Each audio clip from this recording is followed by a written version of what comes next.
This is the Houston Football Show, brought to you by Prime Social Club and Inside Edge, with your hosts, Aaron Wilson and Sean Bajani.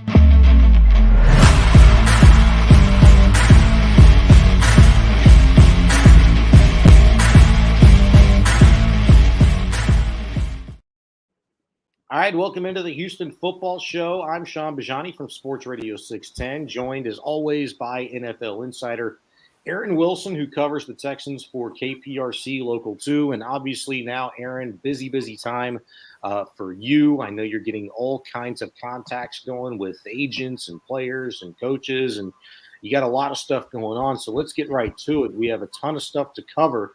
And let's start with this. You know, the Texans parting ways with Lovie Smith, one and done, the second coach in as many years to be one and done with the ball club.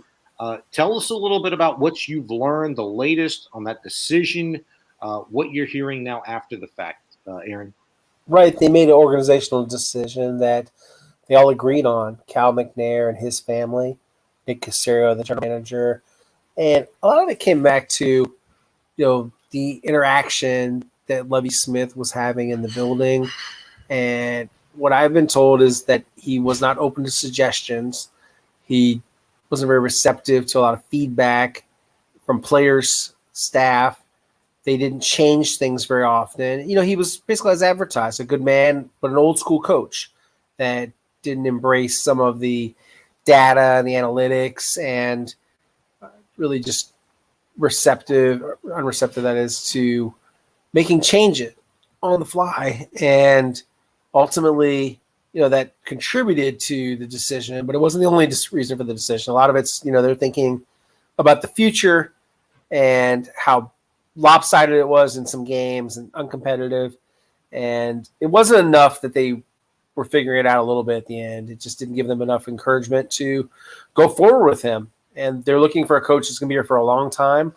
And you notice from the candidates they've assembled, Mike Kafka, Ben Johnson, with Jonathan Gannon, Shane Steichen, D'Amico Ryans, whom they've requested, and is mulling over whether he'll accept the request, may not, is thinking it over. And then they've had, you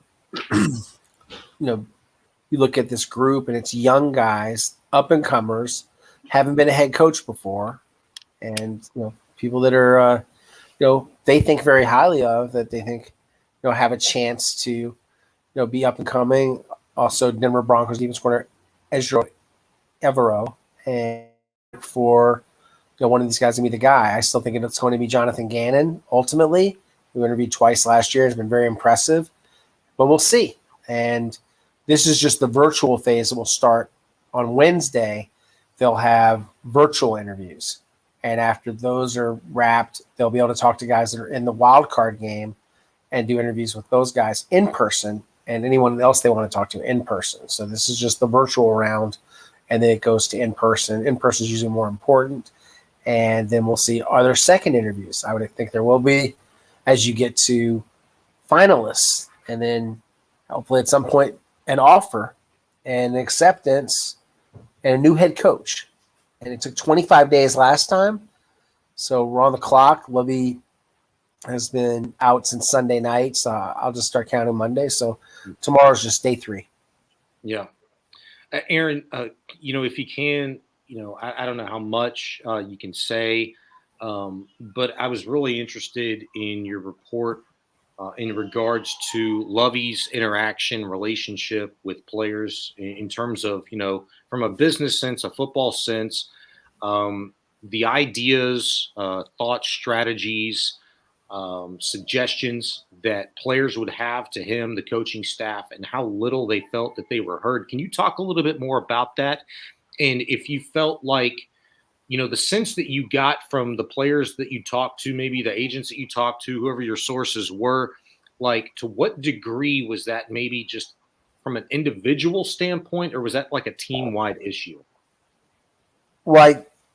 They can't talk about sources or anything like that, but right. I'll answer it as best I can. The way you can report something like that is, not only one person, obviously. So it was a shared experience by multiple people. I can't talk to, 53 plus the whole practice squad. No, I don't have the time of the day or anything like that. I'm joking, but yeah, you really, when I feel like I know enough, that's when I'm comfortable reporting something. And I had been hearing it for weeks, really almost a month. And I was, I had to get to a point where I was comfortable doing a report. And that's why I did it on Saturday night. And, I felt confident in what I was hearing. And you just have to, as a reporter, make sure that who you're talking to, that they don't have an agenda. Yeah. That they are being, honest and fair in what they say. And yeah, I think, I was told what I wrote was completely true, completely fair, and I felt very good about reporting it. I didn't feel any real need to, check on it after. You either report something or you don't. I mean, it's kind of you better be sure, right? If you're going to say something. So yeah, I felt very sure. I felt sure about the names I was told that would be, on the wish list and the interview list. And yeah, that's kind of how you have to go about it. Sean is, just, you better be sure and you can't be wrong. So, I mean, that's the thing with anonymous sources and with doing any kind of reporting. Not everything can be a press release, not everything can be announced or handed to you. You suppose you got to work for it. And that's what I try to do. I want the readers and the fans to get the best possible information they can get from me, and then let them form their own opinions. Do you think this guy's good or bad or whatever? But yeah, that's kind of how that came about.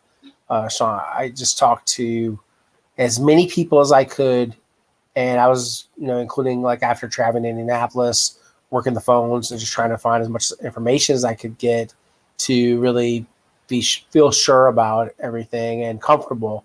And yeah, when you do report something and it's, maybe not flattering, it does give you pause because you're writing about people. And, I'm, not dunking on Lovie in the sense of I'm just reporting what I understand to be the reality. Yeah, sure. And, yeah, they had lost some of the locker room at least. I don't know. Like you say, lost the whole locker room. I don't know. I mean, because like some guys actually really liked playing for Lovie. The point is what the ownership thought and what Nick Caserio thought. And that's why they are where they are. But that's really I love him. I mean, he won 3 games. He said it himself. They didn't win enough. Mm-hmm. Even with this bad roster, they didn't come close to winning enough games. And I've had several people tell me they should have won at least 6 games. They thought that was more of the right number for this kind of team. But if they'd won 6, they wouldn't have the second pick. And no, he was not fired. I think people are ridiculous that think he's fired because they won the game. That's not how it works. Aaron, you know who could win enough? People that go to Prime Social Poker Club. I want to take a minute for our friends over there at Houston's longest standing poker club. It's Prime Social Poker Club.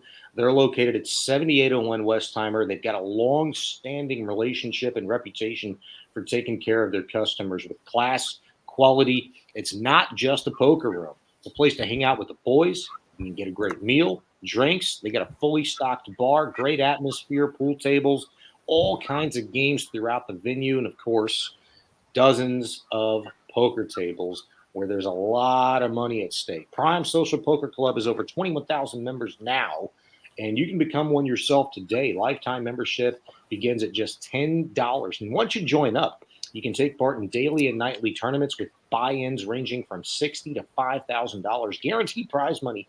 This is what I'm talking about. Up to $2 million. It's serious cash from Houston's best and first-class poker club. Open daily, 24/7. Closes only when you choose to leave. They've got free play 10 a.m. to 1 p.m. daily happy hour every single day, 4 until 9. Located at 7801 Westheimer. It's Prime Social Poker Club. Aaron Wilson, our NFL insider, with us as always. I'm Sean Bajani from Sports Radio 610. Aaron, last night's press conference with Cal McNair and Nick Caserio, I kind of wanted to gauge like your initial reaction, off the top, but then 2, I kind of wanted to give you some thoughts on my biggest takeaways and see what you think of them. But first, your initial reaction after last night's availability to both the chairman and CEO, Cal McNair, and general manager, Nick Caserio. Well, I appreciate them having it. I thought that they were very open. I appreciate them spending some time with us afterward. And, that's accountability, and that's being transparent with the media and we're the conduit to the fans. So, yeah, that's appreciated by Cal and his family, Hannah, and, the public relations department. So, yeah, I thought that was good. It was, worthwhile. And the press conference itself, I thought Nick, he was, very stand up about being accountable for his role and, where the season is and this team, the state of the team. And I can tell you what you saw up there, that's how he feels. It wasn't anything that was, an act. He's very disappointed, embarrassed by where they're at. Where I think, and this is just my 2 cents, he beat himself up to a point, including some of these multiple mentions of, if someone comes in and they don't think I should be in here, it almost sound like, he's ready to step down. The reality is, he's going to be on the job and he's got to show progress. But he's going to be here unless he doesn't want to be. And my understanding is he's going to be here. He's going to work hard. He's going to do whatever he can. And he has an opportunity this offseason that he's suffered for 2 years for, to finally have the draft capital and to finally have the cap space. So we're going to see what Nick Caserio is all about when he has some resources and he's going anywhere. I know that there's been a lot of speculation about it's tenuous or it's unsettled. Mm-hmm. Some of that is people going off the press conference, and some of those are agendas in the national press, and some of those agendas get pushed by. If he is out of the job, then it's another opening. And there's people that want those jobs. And when you think about the movement, yeah, they just fired 2 black head coaches. That's why they're getting ripped, even though neither would have had a head coaching job. The point is still that they are firing minorities, and other coaches are getting longer rope, like Dan Campbell. I believe he won 3 games his first year, and he got to come back. That was going to be a really good decision. Look how much improvement the Lions made. Yeah. And so they're saying, in fairness, well, why can't, Lovie or David Culley have that? If you could do it again, you don't fire Culley, especially if you're just going to have 2 rough years like you did. If you don't think someone's good enough at their job or doing a good enough job and don't have the upside, you fire them. And that's what they've done. And at some point, if Nick doesn't get it done, they don't feel like they're making progress, they'll move on from Nick. It's that simple. It's a results business. Everything he said was fine. I just thought he beat himself up to a point where it's almost like you don't look as strong as you should because you're in the job and you want people to have confidence in you. And it's like if you're beating yourself up this much, people can take it a couple of ways. You can either take it, hey, he's really feels really bad. It means a lot to him. Yes, there's that element. There's another side to it. Wow. Are you all right? Are you going to be okay? Or are you going to be all in? And he is all in. It's perception, Sean. That's what my takeaway from it. And he faced some tough questions. And he was not impolite about answering anything. He was very magnanimous. He answered everything. I mean, there were some folks who were fired up. I don't name any names, but there were some. He faced some tough questions, and he should, because they are not in a good place right now as an organization. But yeah, it was a fascinating press conference. Is my biggest takeaway. Fascinating is one word for it. Some of those people that were fired up kind of pissed me off because, I felt like I had legitimate questions myself, and I was passed up 3 times for, one of those particular individuals that were fired up, and I thought asked a ridiculous question to end the press conference. But that's neither here nor there. I'll just say this. I wrote an article on sportsradio16.com today. You can check it out. There were 7 or 8 observations that I'd made.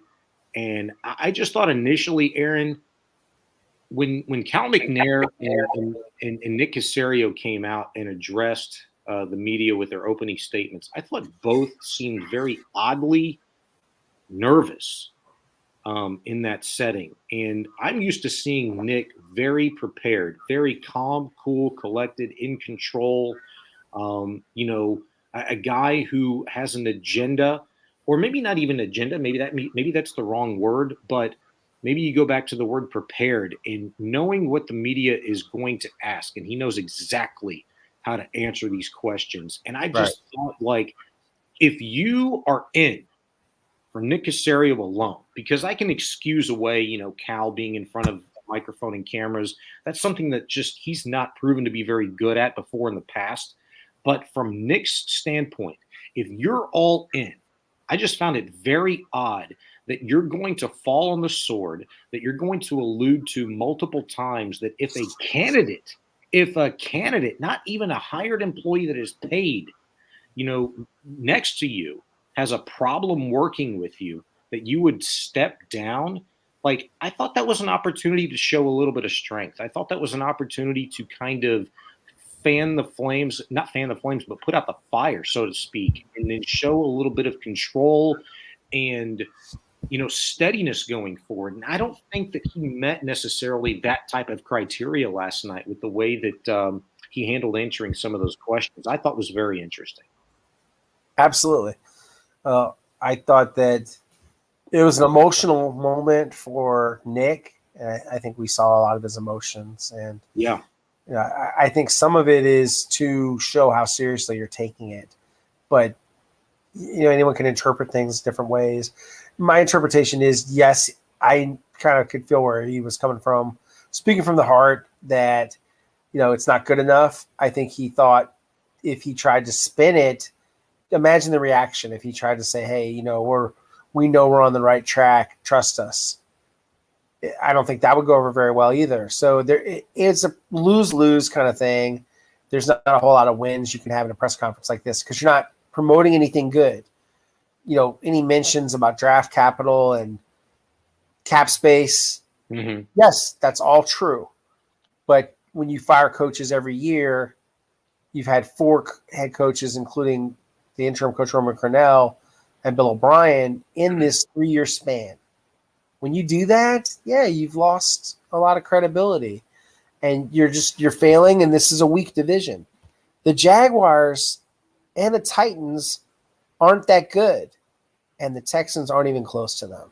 So there's a major gap here, and they've got to close that gap, and they've got to get competitive very soon. Everybody's talking about Jacksonville. Well, they got to go out and spend wisely, and they've got to make some tough decisions on their own free agents. But let's get into the candidates. Let's talk about some of these guys and where they stand after we, if we're up for another break now. Yeah, absolutely. We'll get into some candidates, some of the top guys that you've already mentioned, Aaron. We'll get to those guys coming up next. Stay here. It's the Houston Football Show. Come out and enjoy Houston's longest-standing poker room with a stellar reputation for class and quality, Prime Social Poker Club. At Prime, you'll enjoy an upscale social environment, fully stocked bar, gourmet dining, pool tables, dozens of poker tables, and many other fun games throughout the venue. You can also join their over 21,000 members with a lifetime membership for only $10. What are you waiting for? Get into the game. Come join us at Prime Social Poker Club.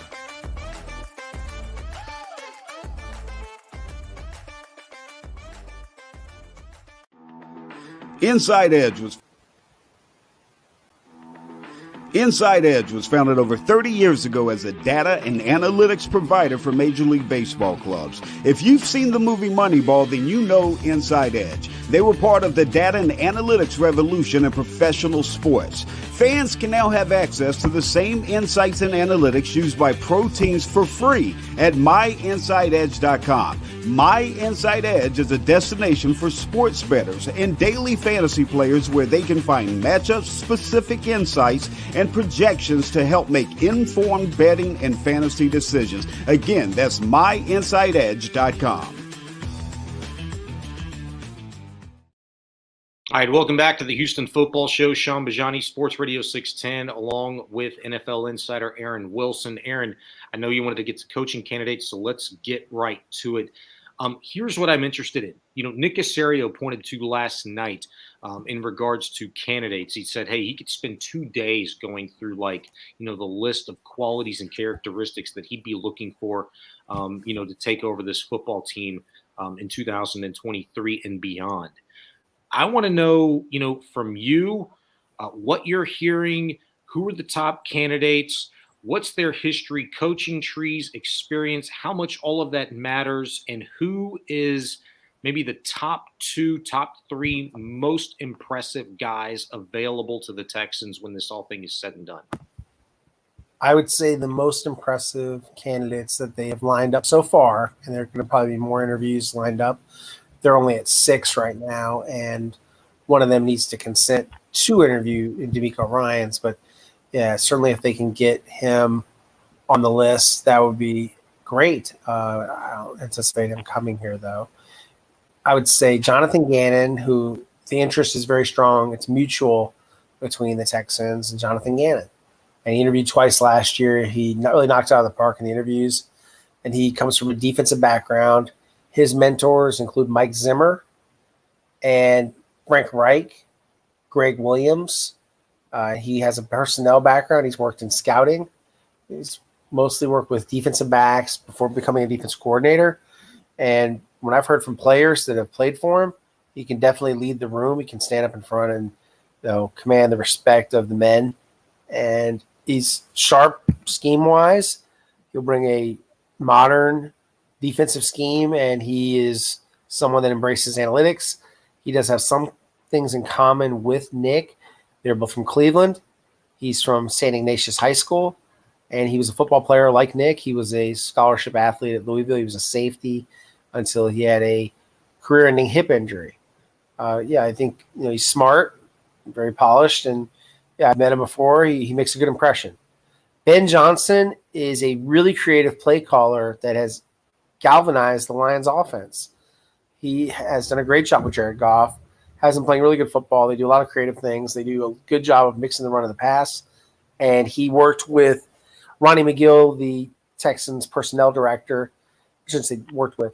He was teammates with Ronnie at the University of North Carolina, where they were both football players. Ronnie was their starting running back, and Ben was a walk-on quarterback. You got Mike Kafka, who's added to the list today. Giants offense coordinator, calls the plays. Andy Reid, protege, former NFL quarterback, and he's done a good job with the Giants offense with Daniel Jones. He's 35. He's the youngest guy on this list. Ben Johnson's 36, and Jonathan's 40. And then, we all know DeMeco Ryans, 38-year-old, 49ers defense coordinator, very successful, very good at his job, and he can afford to be picky. I don't think he's going to have to rush into any situation. I just don't see it happening. He filed a lawsuit against the team. I don't think the team holds any grudge. I just don't see this being a place that he's going to want to go. If he does the interview, that's, I think, just sort of a courtesy. I don't expect him to come here. So there's that. Very interesting defense coordinator, Ezra Evero from the Broncos, also young, also very successful, did a really good job with a talented defense. I thought of really coordinating and planning and being aggressive. Really, really talented coach. Heard really good things about him. And then, to look at the list, I think the list will grow. And I could see them, especially because of these Zooms you can do. Yeah. I think it's at 6. I could see it getting to as many as 10. Yeah, that's interesting. I like the list. Your top 3, top 4 guys that you'd mentioned, and I feel like since the firing of Nathaniel Hackett in Denver, these are very similar names to what have been bandied about since that firing and decision in Denver by the Broncos. And, that was like one of the first steps, right? Like if you were going to fire Lovie Smith, okay, fine. There's the impetus for moving forward, looking ahead at the future, but then compiling a list of the top candidates within the NFL. They're going to be the hottest commodities to become coordinators for better teams or head coaches for teams that are in need. And the Texans have certainly done that. So I'm absolutely impressed and love the list that you compiled and the intelligence that you shared with us, Aaron. I know you got to go. go ahead, take care of your business. I'm going to cover a few more things here on the show, but Great. definitely always Thanks, appreciate Sean. your time, my man. Good talking with you. Enjoy these. Thank you so much. Absolutely. That's Aaron Wilson, NFL insider. Awesome contributions to the Houston Football Show all season long, and I've just been happy to kind of be here and a part of it. His top candidates that he made mention of in terms of what he's hearing, who's drawn the most interest: D'Amico Ryans, Jonathan Gannon, Ben Johnson, and Evero. I've got to learn to. There's going to come a point in time because he's going to be hired by somebody at some point. I'm going to have to learn his name properly. I'll just call him Evero right now by his last name. The job that he's done, obviously, with the Denver Broncos certainly has been impressive. And despite the very rough, difficult, tumultuous year that has ensued in Denver with Russell Wilson, let's be honest, like at the head of it, as their quarterback. But these are all going to be very interesting follows. I just kind of wanted to, point to a couple of things before we do wrap up the show in regards to some observations that I made last night on top of what Aaron and I discussed in regards to both Cal McNair and Nick Caserio's availability last night. I'm going to do that when we come back. I just want to tell you about our friends at Inside Edge real quick. The Houston Football Show values these guys. Their insights have been game-changing in the analysis. They've been a company that's founded over 30 years ago as data and analytics providers for Major League Baseball clubs. They've since branched out. You can now access their insights and analytics that are used by professional teams all across the sports landscape for absolutely free. And it's My Inside Edge, myinsideedge.com. It's a destination for sports bettors, daily fantasy players, where you can find matchup-specific insights and projections to help make informed betting and fantasy decisions. And who doesn't want that? It's awesome. Anybody can access these insights for absolutely free. But the best part is Inside Edge's 5-star game picks during the 21-22 NFL season just a year ago. They had a better than 70% success rate and went 34-14 against the spread. I can't wait to see the numbers for this year. You can subscribe today. Use the code Houston. That's in all caps, Houston. You'll receive 10% off of your subscription today. It's My Inside Edge, myinsideedge.com.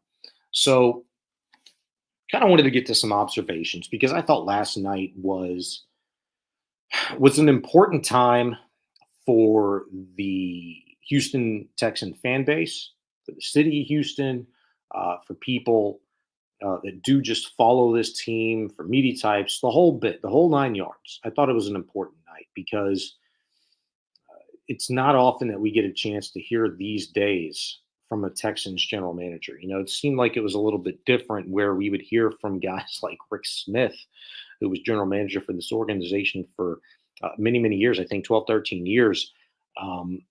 We seem to hear from him quite regular, much more often than that of Nick Caserio. And I can't remember the last time Nick spoke before last night. Maybe he spoke after the decision on Jack Easterby. I can't remember, or if they just simply released a statement. But the one time I do remember him speaking was before the season had even started.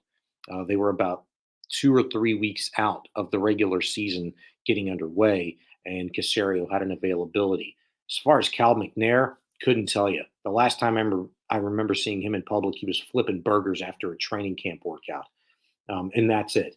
And I was disappointed last night, to be quite honest with you, because I felt like listening to Cal McNair's opening statement, there was an opportunity to get some real answers from one individual last night. And it was not going to be Nick Caserio, who is a master deflector. And even he was a little bit unhinged is the wrong word. On edge is even maybe a little bit strong, but he was certainly more awkward than usual. This is a guy who I mentioned earlier in the show when Aaron was on with us that, comes across as calm, cool, collected, prepared, has an agenda prepared for the types of questions that he's anticipating facing from members of the media, and is just on top of it. Very robotic. Is going to give you A whole bunch of nothing. You're sitting there. You can be the sharpest tool in the shed, and have to go back and reread the transcripts a couple of 3 times before you understand really what the guy said most of the time. At least that's me. But I thought after Cal McNair's opening statement last night, in which he referenced clarity and his availability to give as such, he didn't do it. Now, not for you. If you're sitting at home in your car, whatever, however you're consuming this product, the Houston Football Show, if you're listening to this, you didn't get clarity because you weren't in that room after the press conference. After the press conference was over, Nick was the last man to speak and fielded about 20 different questions, about 10 of them the same damn one. Cal left. He exited the room, and maybe for a few seconds, enough time to allow the majority of the media to exit the building, to exit the team auditorium. Cameramen out, news reporters, your 2 11-13 guys, they're out for the most part. And it's, a handful or so, maybe almost 2 handfuls of media members left in the building or in the room. And McNair comes back in, and it looks like a reception. And I'm just kind of sitting there and standing around and looking, and I'm like, wait, this is the opportunity for clarity where you have to kind of stand in line and, ask him questions and try to recall, the 18, 19, 20 questions that were just fielded by Nick Caserio alone and ask him about those for clarity. Like, I just wasn't there for that. I had a podcast to do last night too. From an initial reaction standpoint. So I wasn't trying to, wait around and, try to, stick my hand out and, shake somebody's hand and, think of all of these questions that I had on top of the word salad that we were just served by Nick Caserio. So I just thought it was unfair for Houston football fans that you did not get an opportunity for clarity. Never mind us. We're going to have other opportunities. We all know people. We talk to people. We're going to find out stuff. And some a lot more than others. Obviously, Aaron is one of those who are much more well-connected than even me, which, look, I'm just kind of there. I'm just kind of a slap, I'm not going to stand up here and say, hey, I'm well-connected. I'm not. Okay. But Aaron is. And even as connected as Aaron is, it's few and far between for the pertinent information that you're going to find out that goes on behind the scenes, the impetus for certain decisions. And so I just wasn't there for that.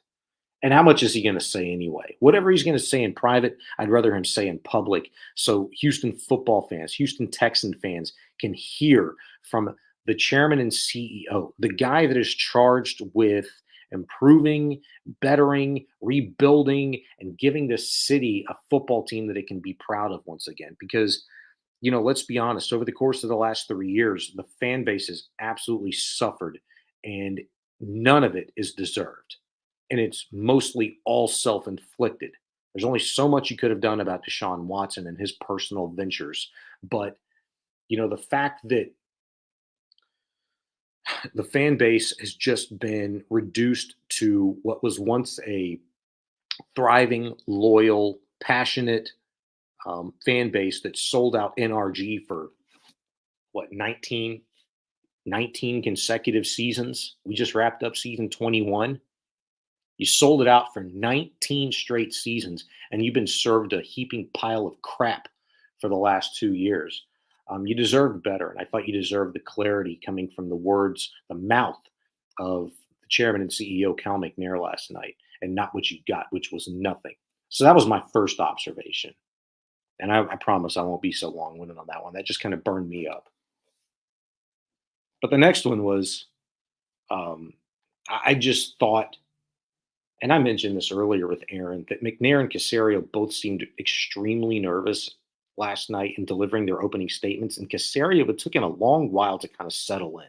He seemed just uncomfortable. And look, we've all been there at a certain point in time in our lives where, and I kind of explained it this way to people last night after the fact, that if you've ever been in like a knockdown drag out with a friend, spouse, coworker, you just have that adrenaline, that anxiety about you, and you have to go into a completely different setting almost immediately. If you're walking into a meeting room and you've got to address a client or another coworker or hold a meeting or be a part of one, and you're visibly just uncomfortable, not prepared, nervous, anxious. That's how I thought Casario walked into that auditorium last night. And I thought, a little bit less of McNair. In fact, a lot less. But McNair's he was look nervous. Like I thought about it like this: like if you remember back in the day, like when you were in high school or college and you had to speak in front of the class, and you've got that bottom lip quivering a little bit, and the butterflies in your stomach that work their way up to your chest, and you can feel yourself shaking, and you wonder if anybody else can see you shaking, like if it's internal shaking or if it's actually visible to people. I thought that's how McNair appeared last night. And for what? For what? This is a guy who's followed, his late father, Bob McNair, around for, 20 years, learning and watching and seeing how his dad handled these things. I feel like he should be much more prepared for that. So it left me wondering, like, what exactly happened before entering that room last night? What were the conversations like during the day that led up to those moments? And Casario maybe shed a little bit of light, you know, in regard to that last night in answering some of the questions. In fact, his opening statement. I could make an argument last night that Nick Casario was probably the most forthright, honest, interesting um, that he'd been since becoming general manager of this organization. And I say that because in his opening statements, he made mention of what a rough, tough, difficult day that it was. In fact, I think those were the exact words that he'd used. But he also said it was I think he'd used the word maybe thoughtful, mindful, and productive day as well. But the guy looked like absolute hell walking in last night, and even sounded like it, and just the optics, what he was portraying with body languages and nervousness and just anxiety wise was different than what we're used to seeing him as. Who even on the radio, when he joins Sports Radio 610 from time to time, and I think he'll actually be on, hell, maybe he was on this morning. I don't know. He was either on this morning or he'll be on like tomorrow or later this week on Sports Radio 610. But he's actually semi entertaining and funny in that setting. And I get it. Look, he's standing at a podium in front of all of Houston media and having to answer some difficult questions, kind of. They weren't really crazy. I'd like to think that I had some of the more difficult questions, but I didn't get a chance to ask because I was passed over for people that you see twice a year that show up to these sort of type of things, and they get to ask questions. So yeah, I'm a little pissed off about that, but it is what it is. I just thought that was odd for Casario, and I think there's much more meat on the bone there. And I think he blew an opportunity last night, to be honest with you. And a guy who is usually so prepared and so put together, I don't know that it was a mistake. I think paying attention to the next few days and weeks is important in regard to Casario's future with this team.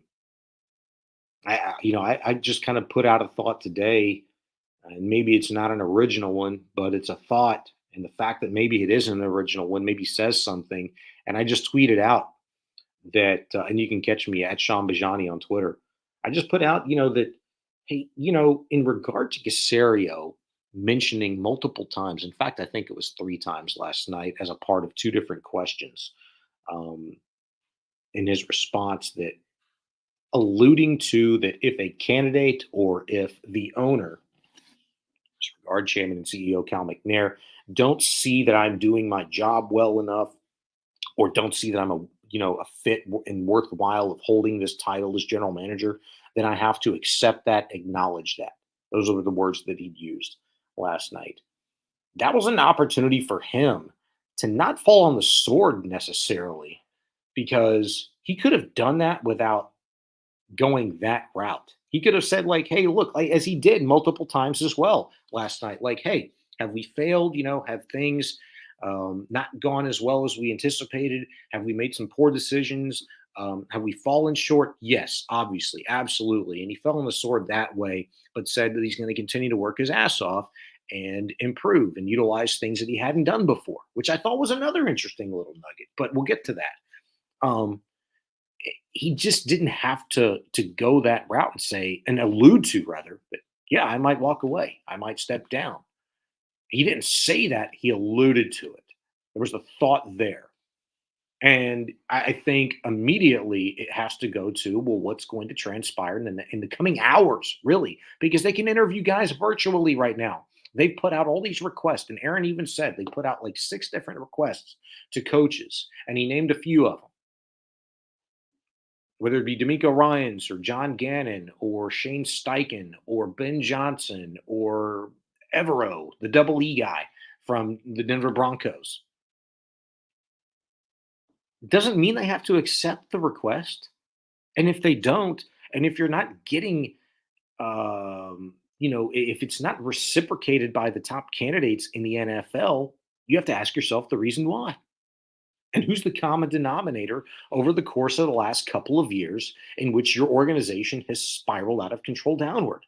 Nick Caserio. And it's unfortunate that we're at this point to where you thought that 3 months ago you'd rid yourselves of the common denominator, the guy that was responsible for the demise of this organization, and Jack Easterby being fired, or mutual parting of the ways, whatever. I mean, that's his buddy. Caserio and Easterby are buddies, and they might not have seen eye to eye from a business or football sense, but they're buddies. Imagine they've probably had a few beers or, high seas over plenty of football conversation over the years between the two. But Caserio right now is the common denominator right now, and the ultimate one who you hope is, a lot more, I guess, for the lack of a better word, flexible in changing and growing, evolving into what an NFL owner is supposed to be, what we expect him to be, is Cal McNair. But that's not a guarantee. How long does it take? When are you going to trust the right people? When are you going to field a circle of strong trust and not one of desperation? We're seeing right now. I said to people a couple of weeks ago, let's not skip too far ahead to the NFL draft, April 27th.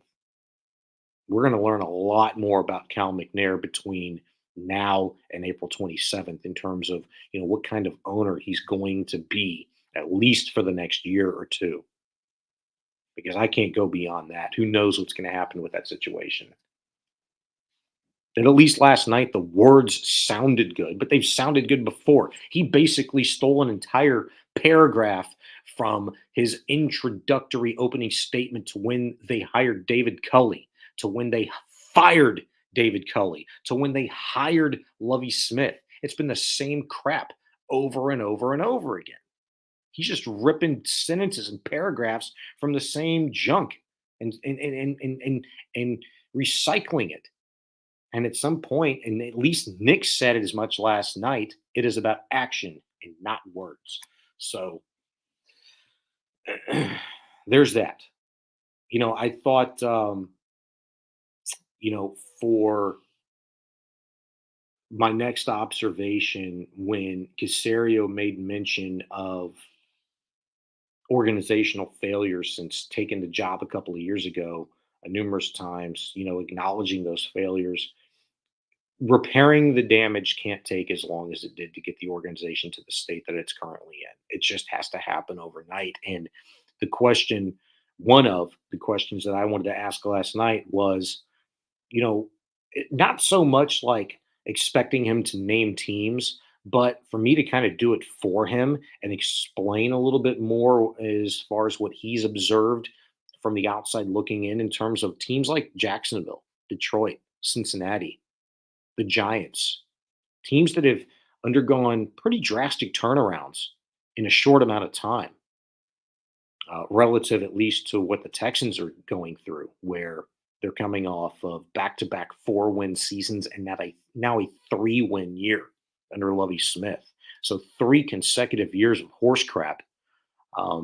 Those aforementioned teams have been able to turn things around a lot more swiftly and quickly and given a fan base much more to be excited about than the Texans have with a head coach or coordinators or quarterbacks, talent on the team. What you have to get excited about right now was squandered away. You thought you were going to have the number 1 overall pick. Now you have number 2. You had an opportunity to control the draft. Now you don't. And if you want that back, you're going to have to bend a little bit more. And is Nick Caserio willing to do that? Who knows? Is he going to be the guy to even make that decision? Who knows? But it has to happen quick. And I do think as bad as things are and at least appear to be right now on the surface, and really goes deeper than that for the Texans, I do think they're an organization that can undergo a drastic turnaround. Going back to the year 2000, only twice in the NFL has a team not gone from last in its division to first in its division. It's happened every year except for 2 since the year 2000, where a team has done that. The Texans were one of them once upon a time ago, about 7 or 8 years ago. They've done it. Gone from last in the division to first. Been a 4-win team to an 11-win team. It's happened, and it can happen again. And it should be very possible, probable, in fact. I'll go that strong, in which 1 year from now, we should be watching this organization fight for a playoff berth in week 16, 17, and 18. That's when you have the draft capital, when you have the 7th most money to spend in free agency, cap-wise, in the offseason, you should absolutely be putting yourself in position to do just that. Fight for a chance in the dance. I think my final thought really comes down to, what Caserio said in his Q&A session in regards to, acknowledging that decision by ownership and being held accountable if he's not the right guy, whether it be ownership or other people in the building or even a candidate, somebody that's not even currently employed by them. If he's not the right guy, that he'd step away. I would have liked to have seen a little bit more clarity there, but I think it could be interpreted in that too. Caserio simply referring to accepting and acknowledging differences of opinion with a potential candidate or ownership and working through that and how much he might be willing to change. I think last night's press conference was a little bit about change, and I thought that should have been raising to a lot of people last night when he'd said, hey, and I think he made mention of it as an opening statement where he was like, hey, we're going to utilize some resources and assets that we hadn't used before. And in terms of people, it took you 3 years to figure out that, you could utilize people within the building that are getting paid just like you are to better an organization. You're not using their thoughts, their skill set, their drive, their passion, their want to, their will. You're not utilizing that? What are we doing? And you're a general manager? And you're being praised by chairman and CEO for being an elite talent evaluator? Says who? I think that's arguable because it's been such a small sample size. But to digress, I just think that there has to be a lot more attention paid to who Nick Caserio is trusting. And he used the word trust about 6 or 7 times last night throughout the evening. He spoke for a while, probably about 20, 25 minutes. Trust. Are you trusting the right people? And do you have the right people in the building to trust? You know you don't have one of them that you shouldn't have the last couple of years anymore, and that's Jack Easterby. And shame on Cal McNair for allowing that whole thing to happen. And if he's going to inject himself more into the role of hiring the next head coach, I don't know if we should feel better about that or worse. But I do just want to see, and I'm glad to see, at least in words, still got to see action, but you're not hiring some garbage, firm, the Corn Ferry, whatever. I thought that was a golf tournament, Corn Ferry Tour, whatever. You're not hiring those jokers to find a candidate and then not even pay them any mind, and you're going to go rogue and bring up guys like Josh McCown for interviews or Hines Ward, people that aren't even thought of, aren't even a fart in the wind for legitimate head coaching candidates. Hopefully, Cal's learned a thing or two over the course of the last 12 months. But I don't know. I'm not going to give him that much credit yet. That's going to do it for me. It's the Houston Football Show. If you stuck around, I appreciate it. A lot of that I know I was on my pedestal and just kind of venting, but I think giving you some just real thoughts, real observations from my experiences last night in the Caserio and McNair availability to the media. It was just an opportune time to do so, and maybe I gave you something to chew on and think about over the course of the next few hours, minutes, days, whatever. But always enjoy doing this stuff and enjoy the platform, so hopefully we can do it again. How many more times between now and next season? No clue. If I got the opportunity, I'll be here, right here with you. And if not, I'll find a way to do it and share it somewhere at some other point in time. But appreciate you guys listening to the Houston Football Show tonight. Have a good night, everybody. Prime Social Poker Club opens daily at 10 a.m. and doesn't close until the last person leaves. Now, that's 24/7, 365 days a year, so you can always get your poker game on at Prime. Also, daily, free play starting at 10 a.m. to 1 p.m. with happy hour from 4 to 9 p.m. They have daily and nightly tournaments with buy-in starting as low as $60 and going as high as $5,000. Now, check this out.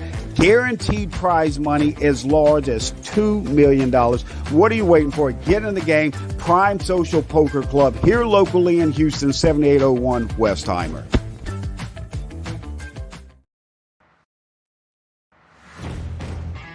We've told you about the endless insights at Inside Edge, but let us tell you about the real gold mine. They're 5-star picks. And in the 2021 NFL season, Inside Edge went 34-14 against the spread for a success rate of 70.8. And now you have access to these 5-star picks for only $20 per pick, or get the deal of the lifetime. Every 5-star pick for the entire year for only $149. Even better, our listeners get a discount of 10% on that access by using code Houston. That's code Houston.